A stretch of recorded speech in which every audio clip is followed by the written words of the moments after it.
Busy Bugs! I'm so excited to be here today. It's story time with Miss Vivian and Dorothy. Let's see if we can call her. 1, 2, 3. Dorothy! Oh, hello, Busy Bug friends. How are you? Oh, it's been such a beautiful day. I've been running around outside. And guess what, Miss Vivian? What, Dorothy? I brought you a surprise. You did? Where is it? Let me get it.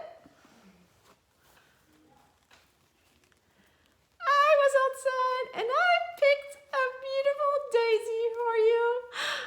Dorothy, did you know that daisies are one of my favorite flowers? No, but I'm glad. I love it. Thank you so much, Dorothy. I'm going to put it over here in my vase. So, Dorothy, what made you think to get me a daisy? Well, I read this really fun book and it got me really excited about finding a daisy. Well, Dorothy, did you bring the book with you? Mm-hmm. Could you get it for us? Mm-hmm. I wonder what book she brought. It's about Splat the Cat. Oh, I love Splat the Cat. He is such a fun guy, and his friend Seymour. Thank you, Dorothy. I'm going to put you on my lap, and then we're going to read the title together.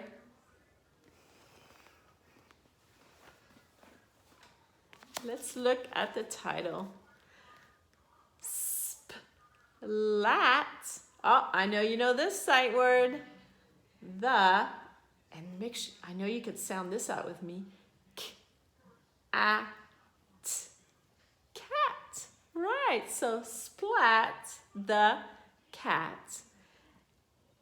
2 O's, so that's oopsie,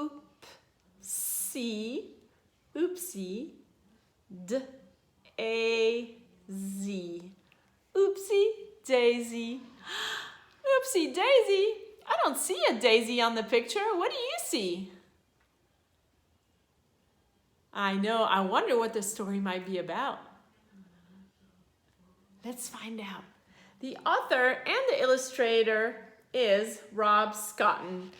Now, he also had some other people that helped him with the illustrations. We have Rick Farley, J.E. Bright, and Lauren Brantz, and they all helped with some of the text and the illustrations. Look at Splat. What is he doing? He's hanging from a tree. Looks like fun, but I don't know. That's kind of dangerous. Oh, look at him here. Does he look happy? Oh, no. I wonder why. It was almost springtime.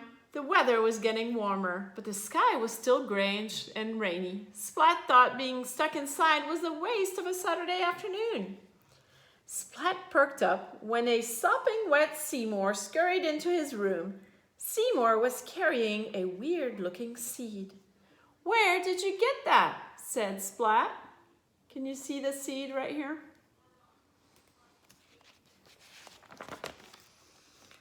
Seymour held up the seed and stared at it. Then he shrugged again. "I wonder what kind of seed it is," said Splat. "It could be anything." Have you ever seen a seed that is shaped like that? I don't know. Do all seeds look the same or do they look different?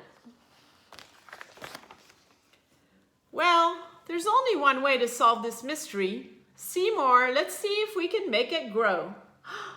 "I think we need to plant it first," said Splat. "But I've never planted anything before. Do you know how to plant a seed?" Seymour shrugged. Do you guys know how to plant a seed? What would you do with it? Where does it need to go? I'm glad you guys know. Splat wasn't sure. So, okay then, let's go to the library to find out, Splat announced. He is going to the library. What can you find in the library? Lots of books, right? Splat and Seymour walked straight into the library to look for a book about gardening. The only problem was there was so much information. Splat wanted to grow one seed, not a whole field of corn. After staring at the shelves for a long time, Splat finally asked the librarian. She was happy to help him find the perfect book. And the title of this book says, A Cat's Guide to Plants and Potting. Wow, how perfect is that? It was made just for a cat. The book said the first step was getting a pot and filling it with soil. Not all the soil landed in the pot. Look at Seymour. It's supposed to go in the pot, but look at it. A lot of it went next to it. Look at poor Seymour. He got all covered with dirt. Next, Splat planted the seed in the dirt. He set the flowering pot on a sunny windowsill. Then he watered the soil. But look at him watering the soil. Is it hitting the dirt or is it getting all over Seymour? Not all of the water went into the pot.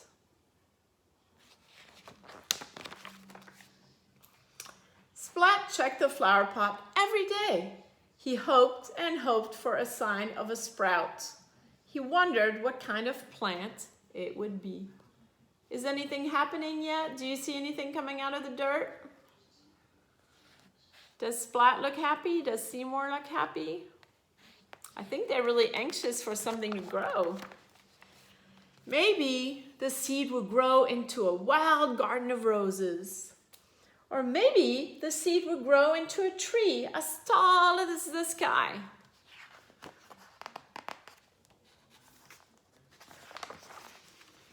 Splat couldn't wait to see what grew. He sang to the seed.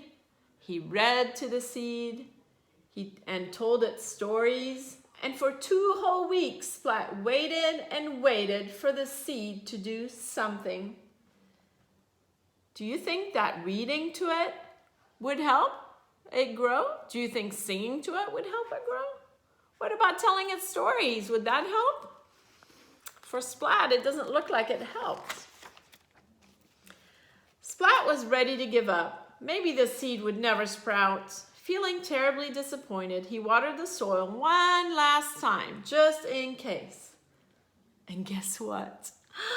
The dirt in the pot shifted a little when Splat added the water, and a tiny green sprout sprang up. It's tiny right here. Splat cheered loudly, but quickly he shut his mouth. He didn't want to scare the little plant back into the soil. Can you see the tiny sprout coming out of the soil? During the next week, the sprout grew a few straggly leaves. Splat was thrilled when a few days later, a little bud appeared at the top of the stem. Can you see right here? First, after 1 day, it was this tall. After 7 days, it was this tall.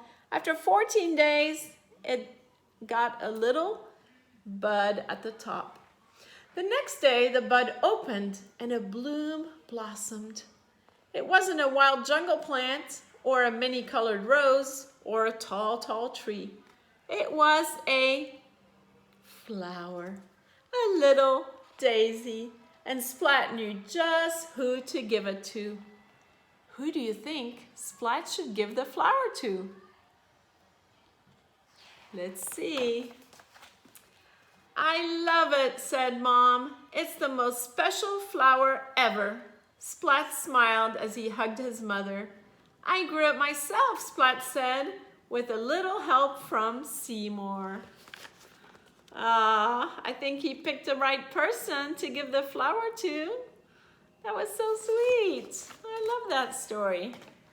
Dorothy, now I understand how you got inspired by reading that story. That's why you like the daisy so much. Oh, that was so sweet. So in the story, Splat gave it to his mom, and Dorothy, you gave it to me. Oh, that's so sweet. I love that. You're welcome. So, Dorothy, do you think that our friends could draw in their journals about the story? What do you think they should draw about? How about you draw what your seed would grow into? Would your seed turn into a tree? Would your seed be a beautiful flower? Would your seed just be a green plant? What would it be, a fruit tree? Oh, I would love to see what you guys make out of your seed. And then, Dorothy, do you think they could write about it? Maybe they could sound out the words of the tree or the plant or the flower that they made. That sounds like a great idea. Okay, I'll see you later, friends. Dorothy, that was so fun. I hope you enjoyed the story. We'll see you next time.